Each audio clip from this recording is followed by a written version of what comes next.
राम राम जी सारा ने साथियों, इनेलो के एक साथी ने मुझे कानूनी नोटिस भेजा है कि मैं इनेलो को बीजेपी की बी टीम क्यों कहता हूं। उसको तो मैं कानूनी तरीके से जवाब दूंगा, लेकिन साथियों आपसे एक बात कहना चाहता हूं।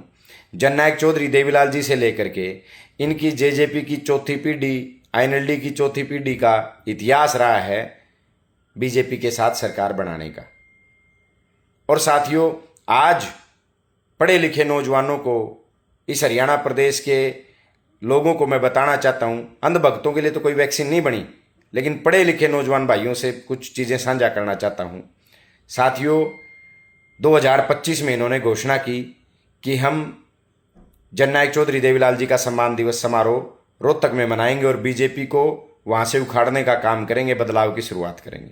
मैंने उस समय भी कहा था, रोहतक में तो बीजेपी का कोई नाम निशान नहीं है, वहां तो 4 सीटें और चारों की चारों सीटें कांग्रेस ने जीत रखी हैं।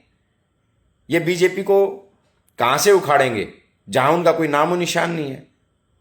लेकिन कोई बात नहीं, 2026 में यानी कल इन्होंने घोषणा की है कि हम जननायक चौधरी देवीलाल जी का सम्मान दिवस समारोह नू में मनाएंगे और वहां से बदलाव की शुरुआत करेंगे।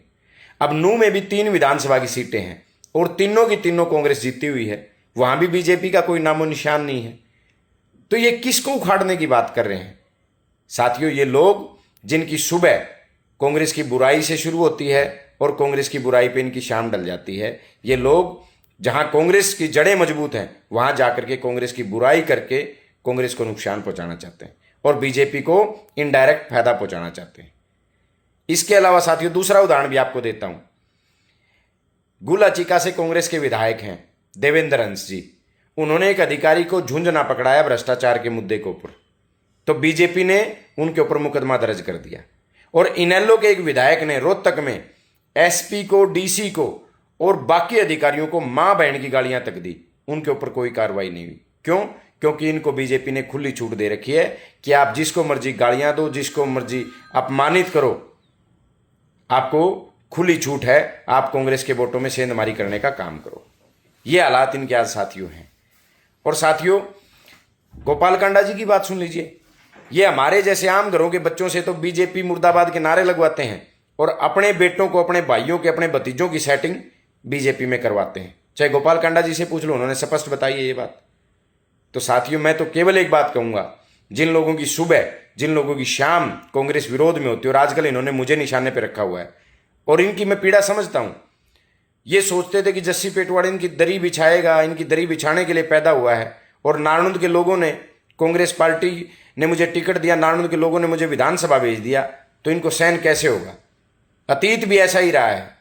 कभी भी इन्होंने, इस समाज के बच्चों ने, जिस भी बच्चे ने, इस समाज के बच्चे ने तरक्की करी, राजनीति में आगे बढ़े, इन्होंने उसके रास्ते रोकने का काम किया। आज भी यही हो रहा है।